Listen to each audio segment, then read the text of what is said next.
Bonjour à tous, j'espère que vous allez bien. On se retrouve aujourd'hui avec une vidéo haul anti-haul. Il y a énormément de produits qui sortent pour l'été. Des produits que pour la plupart je trouve vraiment extrêmement intéressants. Je peux vous assurer que j'ai une wishlist qui devient indécente. On va en parler pendant cette vidéo. Je vais commencer par les produits qui vraiment m'intéressent énormément, ceux que je suis quasiment sûre d'acheter. On finira par les produits qui m'intéressent un petit peu moins. Et puis, comme d'habitude, n'hésitez pas à mettre en barre d'infos vos commentaires, me dire ce que vous en pensez, si dans ces produits, il y en a certains qui vous ont déjà tapé dans l'œil, ou si au contraire, il n'y a absolument rien qui vous intéresse.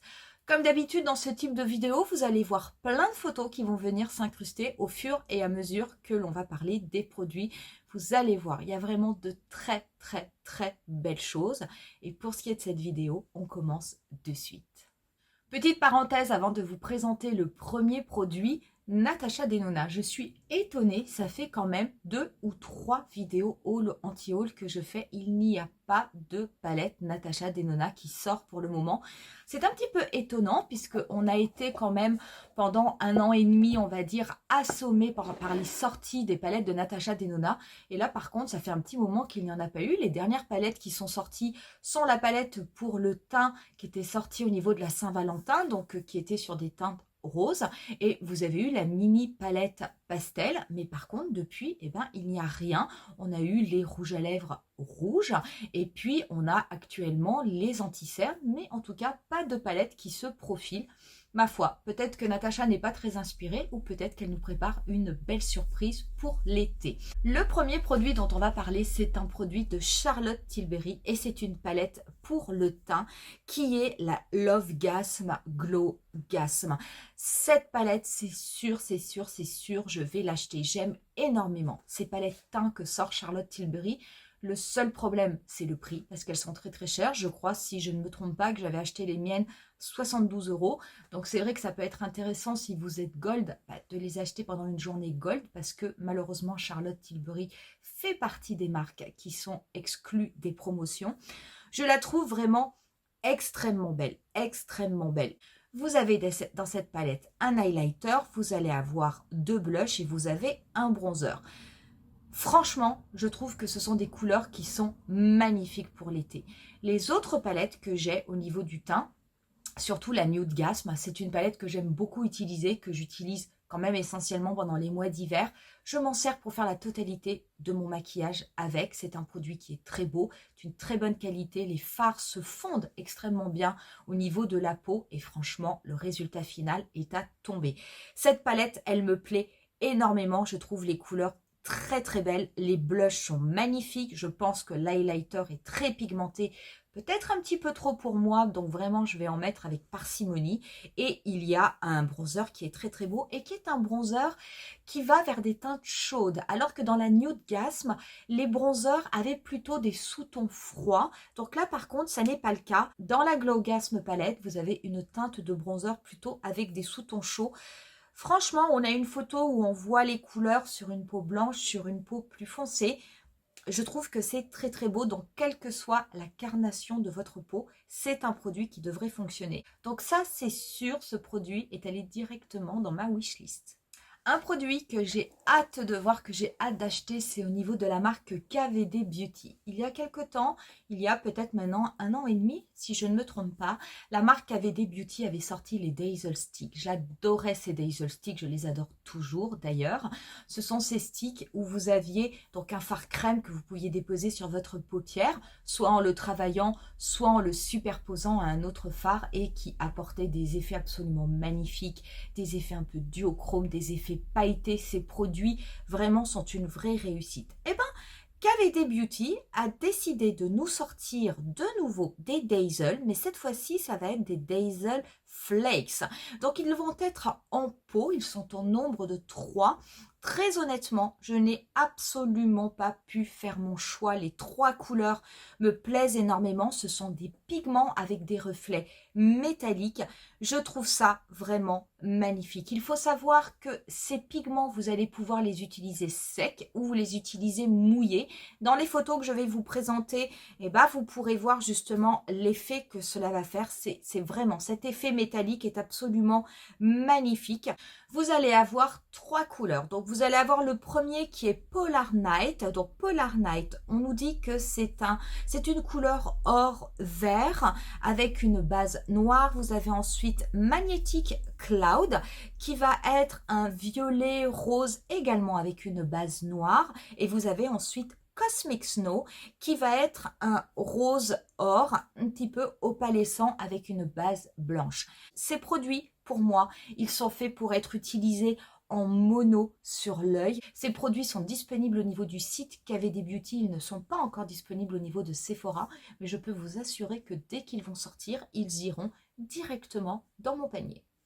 Vous avez ensuite la marque Kiko qui vient de sortir une nouvelle collection, une collection en édition limitée qui est sur le thème de la petite sirène. La collection est très très jolie, je veux dire vraiment très très belle, elle est complète hein, comme toutes les collections que sort Kiko. Vous avez des produits pour le teint, vous avez également des blushs, vous avez des highlighters, vous avez des palettes, des quatuors fard à paupières, vous avez également des crayons. Qu'est-ce qui va m'intéresser dans cette collection? Peut-être pas forcément les bronzers, bien que les bronzers de Kiko soient vraiment d'une très très bonne qualité, mais j'en ai quand même déjà pas mal. Vous avez des blushs aussi qui sont un petit peu des blushs marbrés. C'est possible que je me laisse tenter par un blush parce que je trouve ça vraiment beau. Au niveau des palettes, j'aime beaucoup le quatuor avec cette teinte un petit peu rose et cette teinte un petit peu outre-mer. Ce qui m'intéresse surtout dans cette collection, ce sont les crayons, les Long Lasting Sticks qui sont sortis parce qu'ils sont quand même dans des dominantes de violet, de rose. J'adore le violet, vous le savez, c'est vraiment une de mes couleurs préférées. Et j'aime tellement la qualité des sticks de Kiko qui sont extrêmement crémeux, extrêmement pigmentés, qui ne bougent pas de toute la journée. Ça, c'est sûr, je vais les acheter. Pour le reste de la collection, blush, bronzer, je vais aller les voir en boutique. C'est possible que je me laisse tenter parce que c'est quand même extrêmement joli. Mais en tout cas, ce ne sont pas les produits qui ont ma préférence. Ma préférence va vraiment sur la petite palette et également sur les crayons. Au niveau de Lancôme, Lancôme avait sorti l'année dernière le fameux mascara, le 8 Hypnose, qui était ce mascara un petit peu sérum qui se démaquillait à l'eau. L'avantage de ce mascara sérum, lorsque vous l'appliquez sur vos cils, vous avez à l'intérieur un sérum qui va permettre de nourrir vos cils. Et puis vous aviez après le mascara classique noir qui vous permettait d'avoir un regard assez classe, avec des cils bien peignés, bien mis en place. Et bien Lancôme ressort ce mascara, mais cette fois-ci avec des couleurs différentes. Vous allez avoir un noir bleuté. Celui-ci, je pense que je vais le prendre parce que je le trouve très très beau. Vous allez avoir aussi un noir un petit peu grenat qui à mon avis est très très beau également. Si vous avez des yeux verts ou des yeux noisettes, ça va vraiment les faire ressortir. Et puis vous avez le noir malachite qui est vraiment très très beau. C'est un vert vraiment très profond qui est très joli. À voir sur les cils. J'ai pas l'habitude de porter ce type de couleur sur les cils. Je pense que ça a sans doute un effet très classe. Je suis quasiment sûre de prendre le grenat et le bleu parce que je les trouve vraiment très très beaux. Pour le vert, j'ai un petit doute. Par contre, ces couleurs sont vraiment extrêmement belle. C'est un mascara que j'ai énormément porté l'été dernier. Celui-ci, je l'ai réellement fini. Ça n'est pas un mascara qui a séché, que j'ai dû jeter. Donc vraiment, ça a été un gros coup de cœur me concernant. Quelque chose qui fonctionne extrêmement bien. Et je trouve que ces couleurs sont vraiment très très belles. Dior également est venu étoffer la gamme des blushs Backstage. Donc au niveau des blushs Backstage, il y en a deux. Moi j'ai les deux. Vous avez celui en teinte rose, cette couleur on va dire un peu universelle qui va venir se teinter en fonction de la couleur de votre peau. Et vous en aviez un autre qui était plutôt sur les teintes orangées. Dior sort 4 teintes supplémentaires qui sont extrêmement belles. Le choix est difficile, je pense que je ferai quand même mon choix. Il y a une couleur un peu nude mauve qui me plaît énormément, je pense que c'est celle-là que je vais prendre. Mais par contre, vous avez du coup 4 couleurs supplémentaires qui vont venir s'ajouter à la collection. C'est vrai que les blushs Backstage sont de très beaux blushs. Je ne suis pas forcément intéressée par les 4 couleurs, mais par contre voilà, cette couleur un petit peu mauve, je la trouve vraiment très très belle et très passe-partout, je dirais, elle ira avec absolument tous les maquillages. Et celle-ci, c'est sûr que je vais la prendre. Au niveau de Natasha Denona, il y a quand même une sortie qui n'a rien à voir avec des produits maquillage, c'est au niveau des accessoires. Natasha Denona a sorti une trousse avec à l'intérieur 3 pinceaux double embout. La trousse est très jolie, déjà elle est sur le thème de My Dream Collection, donc elle est très très belle, c'est une trousse qui est un petit peu rigide, donc vous allez pouvoir à l'intérieur placer vos produits sans que, et puis ça devrait protéger des chocs. Et vous avez 3 pinceaux double embout, vous en avez un qui est pour le teint et vous en avez 2 qui sont pour les yeux. Ça m'intéresse, honnêtement ça m'intéresse. Ce qui me freine un petit peu c'est le prix, je trouve que c'est extrêmement cher puisque c'est quand même au tarif de 154 €. C'est un produit qui est sorti, qui est disponible au niveau du site de Sephora. Je l'achèterai peut-être pendant une journée Gold. La seule chose, en fait vraiment la seule chose qui me fait hésiter, c'est le prix. Parce que je trouve que c'est relativement cher. Ça peut être sympa d'avoir une trousse comme ça. Lorsqu'on part en week-end, on met 2-3 produits à l'intérieur et puis on a déjà les pinceaux qui sont inclus. C'est vrai. Après, je me dis, est-ce que j'en ai réellement besoin? Voilà, c'est plutôt ça.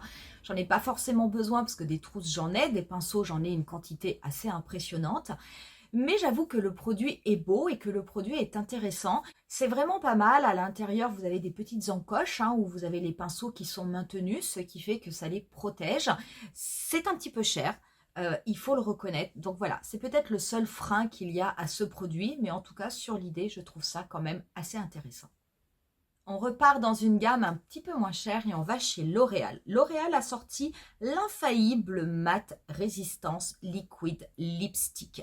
Vous allez avoir du coup des rouges à lèvres. Alors j'aime beaucoup les rouges à lèvres mat, même l'été, même si ça n'est pas forcément ce que je porte en majorité pendant l'été. C'est vrai que j'ai plutôt souvent tendance à porter des glosses ou à porter des baumes.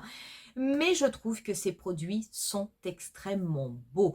Je vais vous mettre quelques photos. Vous avez, alors oui, en effet, ils sont mat, mais vous avez presque l'impression, vous savez, des rouges à lèvres velvet, de cet effet un petit peu poudré, un petit peu velours. Il y a des couleurs magnifiques. Et là, pour le coup, je ne suis pas intéressée par les couleurs nude. Ce sont vraiment les couleurs un petit peu plus intenses qui m'ont plu. Le 560, le Payday, je le trouve absolument magnifique. Cette couleur framboise, je la trouve très très belle. Ça peut aller à toute saison. C'est, je ne dirais pas que c'est plus joli qu'un rouge, mais c'est quelque chose qui va être, qui va faire peut-être un petit peu moins maquillage de soirée, un petit peu moins maquillage élaboré, bien que au niveau des rouges, forcément, vous avez le rouge Paris, le 420 qui est très beau, le 245 aussi, le French Kiss, qui est très joli, qui est plutôt un rouge rosé. Il est moins rouge, mais je trouve très honnêtement que les couleurs intenses de cette série sont magnifiques. Dernier que je vous montre, le 500, le Wine Not.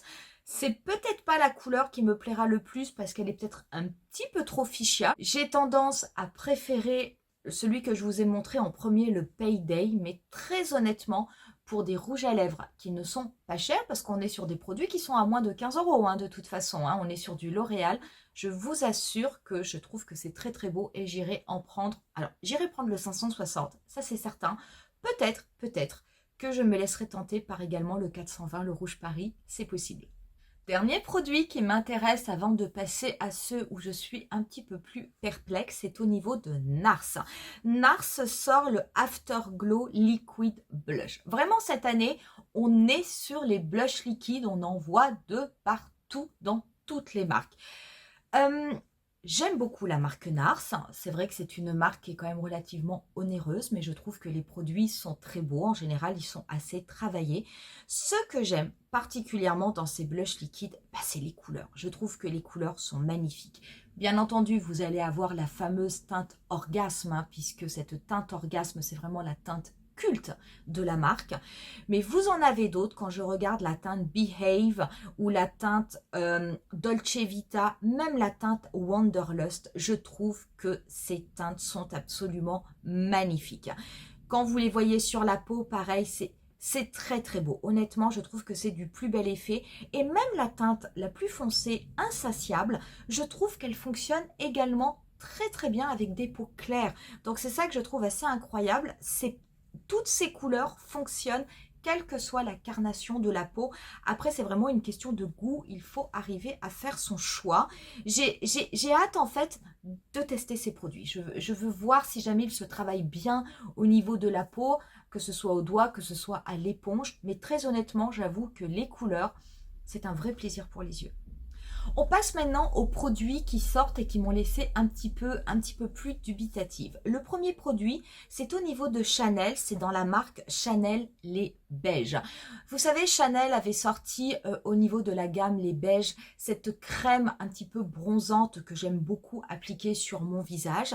Et là, ils ont sorti la Healthy Glow Cream in Rosy Beige. Donc, on est tout à fait sur le même format. Par contre, attention, ça n'est pas du tout le même produit, ça n'est pas du tout une crème qu'il va falloir venir appliquer comme pour apporter un petit côté bronzé, un petit côté allé à la peau, pas du tout.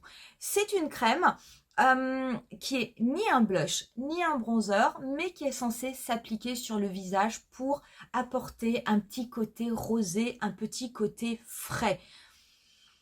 Écoutez, je me suis dit en le voyant, à quoi ça sert? Honnêtement, je veux dire, à quoi ça sert encore plus pour l'été, ou en général ce que l'on a tendance à appliquer sur l'été. Alors si vous êtes bronzé, vous allez peut-être appliquer des produits qui vont permettre de mettre en valeur votre maquillage, donc peut-être des produits un petit peu irisés qui vont faire ressortir justement le côté bronzé de votre peau. Et si jamais vous n'êtes pas bronzé, eh ben vous aurez peut-être plutôt tendance à appliquer un bronzer mais irisé, de façon justement à apporter ce côté bonne mine, ce côté peau ensoleillée. Avec ça, ça n'est pas le cas. Alors oui, il y a un petit côté lumineux puisqu'on nous dit que c'est le Glow Cream, mais cela va vous apporter en fait des petits côtés rosés comme si vous vous leviez le matin avec une peau toute fraîche. C'est pas mal, c'est sympa, mais je vous avoue que je ne suis pas convaincue de l'utilité de ce produit pour les mois d'été, très honnêtement. En tout cas, moi, ça n'est pas du tout l'effet que je recherche sur ma peau en été. J'ai plutôt envie d'avoir un teint un peu hâlé et pas forcément avoir ma peau blanche qui est juste un petit peu plus rosée, comme si je sortais de mon lit toute fraîche. Donc, je suis assez dubitative sur ce produit. Très honnêtement, je ne pense pas que je l'achèterai parce que je ne pense pas en fait l'utiliser. Je n'en ai pas besoin et je ne pense pas que c'est quelque chose qui rentrerait dans ma routine de maquillage. Donc ma foi, moi je ne sais pas. Si jamais vous avez été tenté par ce produit ou s'il vous tente, n'hésitez pas à me le dire en commentaire. Mais j'avoue que moi je suis un petit peu dubitative. Pour des produits également qui m'ont laissé un petit peu perplexe, on va retourner chez L'Oréal et c'est au niveau des blushs. J'aime beaucoup les blushs de L'Oréal, les blushs infaillibles, j'en ai plusieurs. Et là, L'Oréal a sorti 4 teintes pour l'été qui sont des teintes, je vous le dis tout de suite, relativement intenses. Ça n'a rien à voir avec les blushs liquides que l'on a vus précédemment avec NARS. Par contre, ce qui me dérange, alors je trouve très très bien lorsque L'Oréal a présenté ses blushs, ils les ont accompagnés de photos avec différentes carnations de peau pour que l'on puisse voir le résultat. Écoutez, que ce soit sur peau mate, sur peau moyenne ou sur peau claire, je trouve que les photos ne sont pas belles. Alors, en général, c'est plutôt l'inverse. Quand on voit les photos sont toujours très très vendeuses. Et quelquefois, lorsque l'on applique les produits sur notre peau, on est un petit peu déçu du résultat. Là, ça n'est pas le cas. J'avoue que quand je regarde, ce sont les photos en fait qui me bloquent. Je trouve que les couleurs sont quand même très très intenses. Et par contre, quand on regarde le résultat au niveau des différentes peaux, eh ben, je trouve que quelle que soit la carnation, que ce soit une peau foncée, moyenne ou claire, je trouve que c'est trop, que c'est too much. J'ai l'impression de voir du blush appliqué pendant les années 80. Très honnêtement, quand je regarde le numéro 10, le Confident Pink, ou quand je regarde le numéro 15, le Legendary Berry, je ne trouve pas que le résultat soit joli, et ce, quelle que soit la carnation de la peau. Le seul que je trouve joli, et encore je le trouve joli mais uniquement sur peau foncée, c'est le numéro 20, le Daring Rosewood, qui était la couleur qui m'intéressait le plus. Mais sur peau moyenne et sur peau claire, je trouve que ça n'est pas très très beau. Ça passe très bien que sur peau foncée. Je suis un peu perplexe et je ne suis pas tellement convaincue du résultat. Autre produit qui m'a déçue et qui m'a même fortement déçue, et je peux vous dire que je pense très sincèrement que je n'en achèterai aucun, c'est au niveau de la marque Huda Beauty. Huda Beauty, et comme tout le monde, hein, elle surfe sur la tendance actuelle. La tendance de cet été, c'est les liquid blush. Et elle nous sort des produits qui sont les lip blush. Donc ce sont en fait des produits liquides que vous pouvez appliquer et sur vos lèvres et sur vos joues. Alors oui, le produit n'est pas nouveau, hein, je veux dire, il existe également chez Sephora Collection. Je vous avais fait une vidéo avec le lip blush où je m'étais même maquillée, j'avais fait la totalité de mon maquillage avec ce produit. Sur le principe, je trouve ça très bien. Je veux dire, si on veut faire un petit maquillage rapide, pas besoin de transporter énormément de produits avec nous si on part en week-end ou le matin, ça peut se faire très vite. Par contre, quand je regarde les lip blush de Huda Beauty, alors je m'excuse parce que c'est un jugement de valeur, mais ça n'est vraiment que mon avis, hein. Je ne veux pas vous influencer, mais je les trouve moches, très honnêtement. Alors je ne parle pas du packaging, qui n'est pas forcément quelque chose qui va me rebuter au niveau des achats si je n'aime pas l'emballage d'un produit, hein, pas du tout. Mais je parle des couleurs, je trouve que ces produits sont moches, je n'aime pas les effets sur la peau. Je trouve ça très étonnant, cet aspect extrêmement brillant qu'on pourrait avoir au niveau des lèvres. Je me dis, mais comment ça va se conforter au niveau des joues? Je trouve que les teintes orangées sont très vilaines, très honnêtement. Ce sont des teintes qui sont très difficiles à porter et ce, quelle que soit la couleur de votre peau. Enfin, franchement, je ne suis pas du tout convaincue par ce produit. Quand je l'ai vu, j'ai été un petit peu déçue. J'ai l'impression comme d'un produit qui est bâclé. Mais je trouve que les teintes ne sont pas du tout, passe-partout. Et ce ne sont pas des teintes que l'on voit dans toutes les marques. Et j'allais dire peut-être qu'on ne les voit pas tout simplement parce qu'elles sont moches. Et très franchement, je suis un petit peu déçue de ce produit. Et moi, à titre personnel, je vais passer mon chemin. Voilà pour cette vidéo haul anti-haul. Vous voyez, il y a quand même beaucoup de sorties, il y a beaucoup de produits, il y en a un petit peu pour tous les goûts. J'ai l'impression que cet été, on ne va pas vers un été qui va être rempli de palettes. Et encore, je vous dis ça, qui sait, je veux dire, l'été n'a pas encore commencé, peut-être que ça va évoluer. Mais là, on est vraiment plutôt sur des produits lèvres, des produits blush, des couleurs chaudes, de très très belles choses. Tout n'est pas nouveau. Il y a des choses qui sont recyclées, mais je trouve qu'il y a quand même de très très très belles sorties à quelques petites exceptions près. N'hésitez pas à me dire en commentaire ce que vous en pensez. Si vous aussi, après avoir visionné cette vidéo, est-ce que vous allez avoir comme moi une wishlist absolument indécente ou est-ce qu'au contraire, eh ben, vous allez faire des économies parce qu'il n'y a absolument rien qui vous a plu dans cette vidéo. On en reste là pour aujourd'hui. Vous retrouverez en barre d'infos la totalité des liens des produits qui sont déjà sortis et qui sont accessibles en magasin ou sur les différents sites. Et moi, je vous dis rendez-vous à très bientôt pour une nouvelle vidéo. Bye!